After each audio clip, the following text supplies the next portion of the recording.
Bonjour, merci beaucoup. Donc c'est vrai que quand on avait fait l'étude Latarea avec Édouard Ferrand, parmi les chiffres qui nous avaient sauté à la figure, on avait constaté que les décisions de limitation et d'arrêt thérapeutique étaient prises en commun avec des infirmiers ou des infirmières que dans 54% des cas. Mais depuis l'implication des paramédicaux dans les décisions de limitation arrêt thérapeutique ne fait plus de doute, puisque c'est marqué partout, c'était déjà spécifié dans les recommandations de la SRLF en 2002, c'est noté dans la loi Leonetti qui dit la décision est prise par le médecin en charge du patient après concertation avec l'équipe de soins. Donc c'est bien écrit. L'article 37 du Conseil de l'Ordre dit sa présence de l'équipe quotidienne auprès des personnes malades dans les services hospitaliers, comme au domicile ou dans les institutions de soins, donne aux personnels paramédicaux une connaissance aiguë du ressenti et de l'état d'esprit du patient et de son entourage. Il est indispensable de recueillir leur avis. La cohésion de l'équipe médicale et paramédicale d'un service nécessite cette concertation. Et encore, dans l'actualisation des recommandations de la SRLF sur les procédures de décision de limitation et d'arrêt thérapeutique, au chapitre 5.2.6, implication des équipes médicales et paramédicales, il est noté, la consultation de l'infirmière, de l'aide-soignante et du médecin en formation en charge du patient est indispensable. Les autres membres de l'équipe médicale et paramédicale doivent être invités à la réunion, tels que les autres infirmières et aides-soignantes du service, le cadre infirmier, le kiné, etc.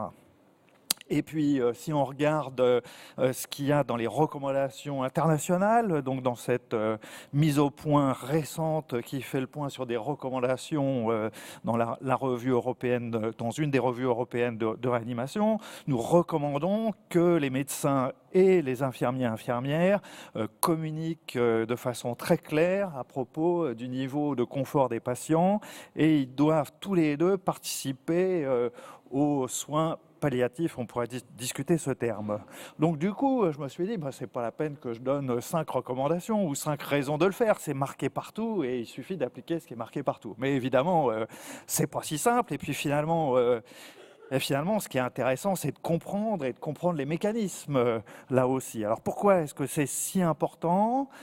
Et puis comment et pourquoi partager vraiment la décision? Et puis c'est pas parce que c'est marqué qu'on le fait vraiment bien. Donc, quand on reprend un petit peu le processus de décision de limitation et d'arrêt thérapeutique, c'est un peu comme s'il y avait une checklist au bon sens du terme. Sa checklist, c'est pas des cases à cocher, mais c'est un fil guide pour se dire je vais pas prendre ma décision n'importe comment. Et pour la prendre, il y a une certaine démarche qui fait appel, bien entendu, avant tout au patient. Je recherche sa volonté. On parlera et on aura l'occasion de parler beaucoup des directives anticipées prochainement, et ça a déjà commencé. On fait le point sur le pronostic de la maladie, le pronostic des comorbidités, la réflexion sur la qualité de vie du patient avant son séjour et de l'estimation de la qualité de vie. Voilà, on discute avec les proches, on donne des informations, on échange des informations, et puis il y a ce chapitre collégialité où c'est bien marqué, comme je viens de le dire, médecin et paramédicaux, et puis à la vie extérieure, et puis à la traçabilité. Ok. Mais finalement, ça c'est bien, mais il faut être conscient d'un certain nombre de choses.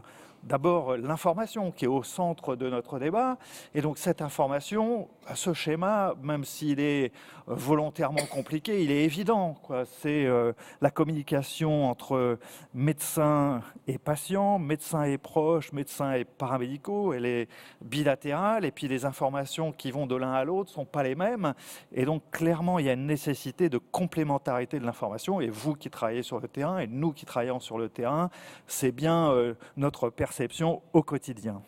Les malades et les proches ne nous disent pas la même chose à nous médecins qu'ils le disent à vous paramédicaux.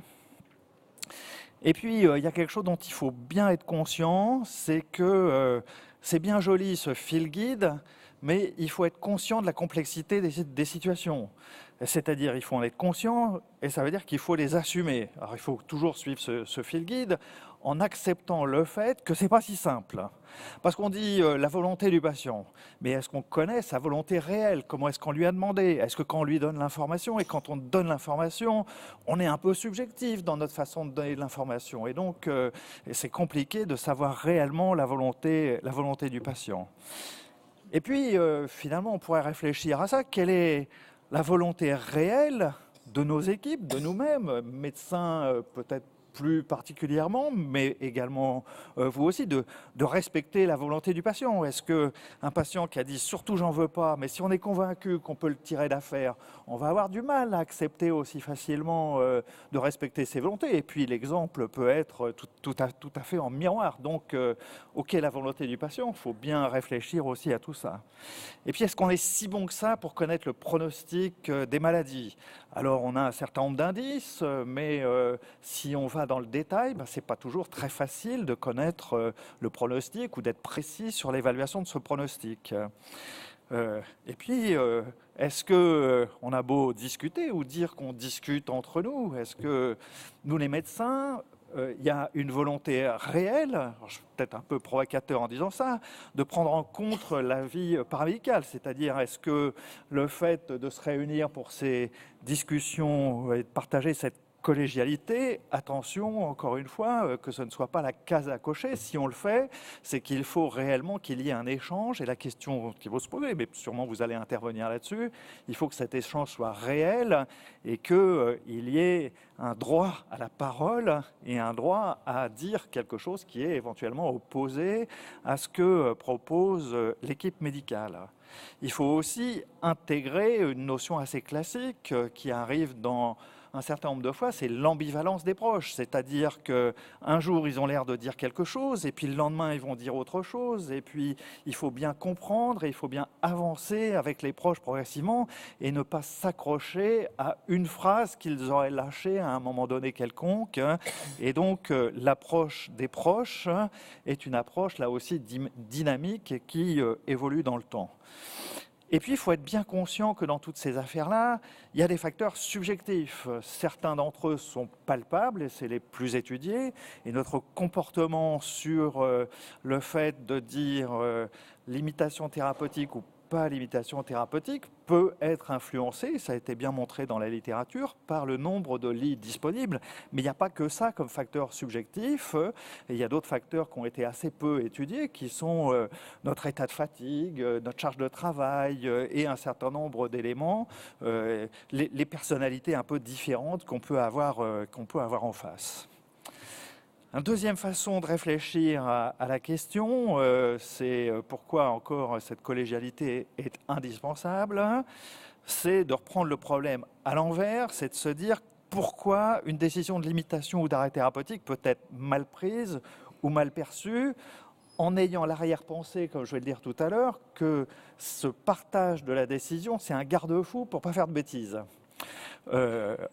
En effet, on peut dire qu'on prend une mauvaise décision si on n'a pas respecté le principe d'autonomie. Le principe d'autonomie, c'est le respect de la volonté du patient.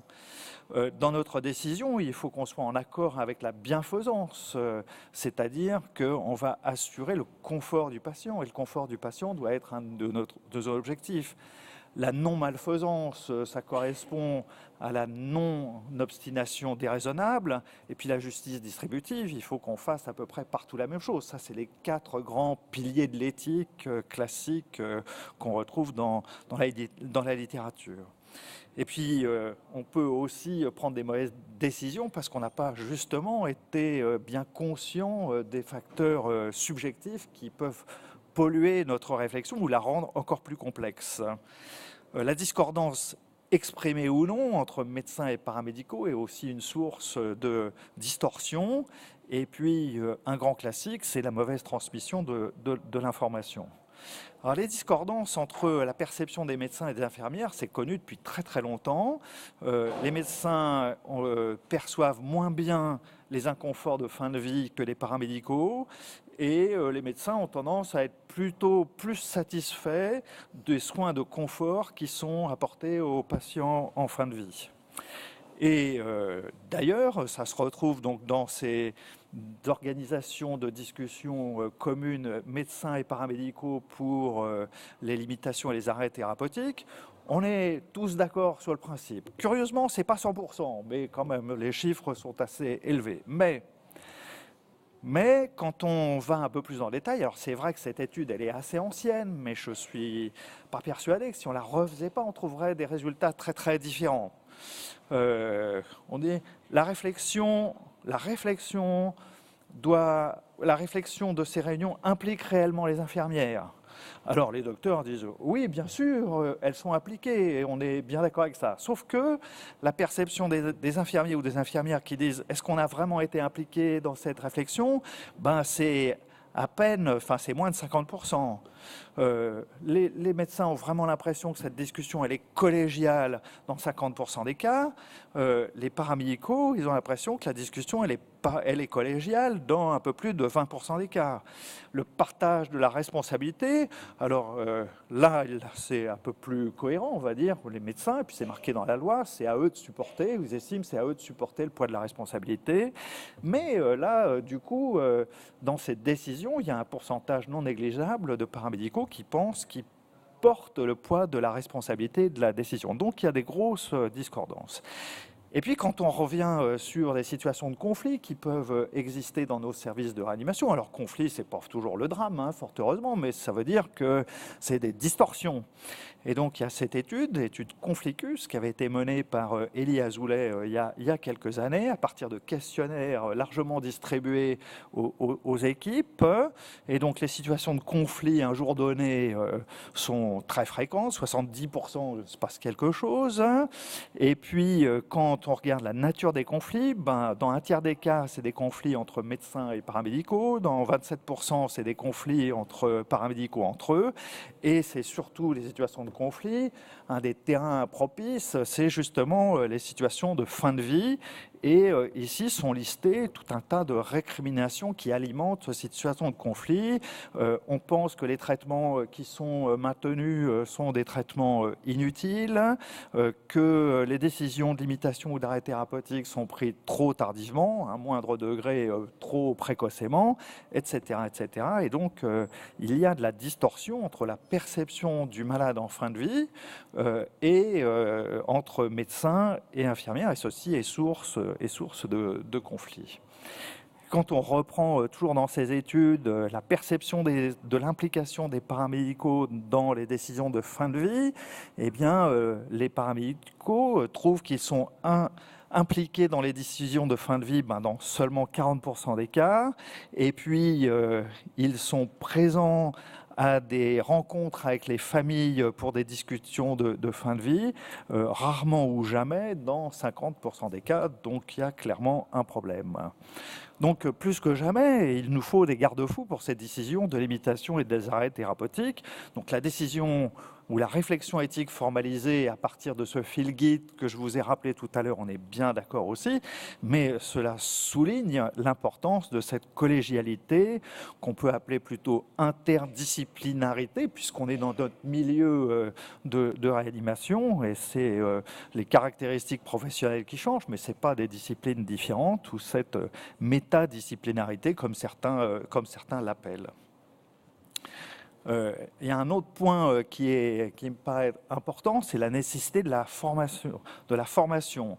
Donc j'ai expliqué ou j'ai rappelé cette histoire de formalisation de la réflexion éthique, mais ça encore, il faut l'apprendre, il faut comprendre des mots-clés dans ce genre de situation qui sont l'intentionnalité, qu'est-ce qu'on veut réellement et qu'est-ce qu'on a décidé réellement pour le patient. Il faut connaître la loi. Alors les enquêtes qui avaient été faites auprès des personnels de réanimation médicaux et paramédicaux montrent qu'ils connaissaient pas trop mal la loi Leonetti, donc maintenant il faut connaître son évolution, et donc il y a un petit peu de travail à faire. Et puis si les médecins bougent assez peu dans les services de réanimation, il y a un certain turnover de la part des paramédicaux, et ça sous-entend la nécessité d'une formation permanente pour cela. Et ces réunions partagées d'éthique, si on peut les appeler comme ça, sont l'occasion de rappeler et de faire cette formation en rappelant et en discutant à partir du cheminement formalisé qui débouche sur notre prise de décision ou pas notre prise de décision, ça peut être une situation d'attente. Ce qui fait qu'au final, pour moi, les 5 raisons qu'il y aurait ou qu'il y a, les 5 raisons qui me paraissent les plus importantes pour dire, bien sûr, il faut faire en commun la réflexion et la prise de décision pour les limitations et arrêts thérapeutiques sont les suivantes. Il faut limiter l'hétérogénéité des informations, il faut les partager. Il faut que la délibération soit pluridisciplinaire. Il faut que la transmission de l'information soit homogène et partagée par tous. Il faut qu'il y ait de façon associée une pédagogie et une formation nécessaires et ceci nous permet, ou en tout cas on peut l'espérer, de limiter au maximum les conflits et de permettre ces prises de décision dans la sérénité et avec comme objectif les meilleures choses possibles pour l'accompagnement de fin de vie. Je vous remercie de votre attention.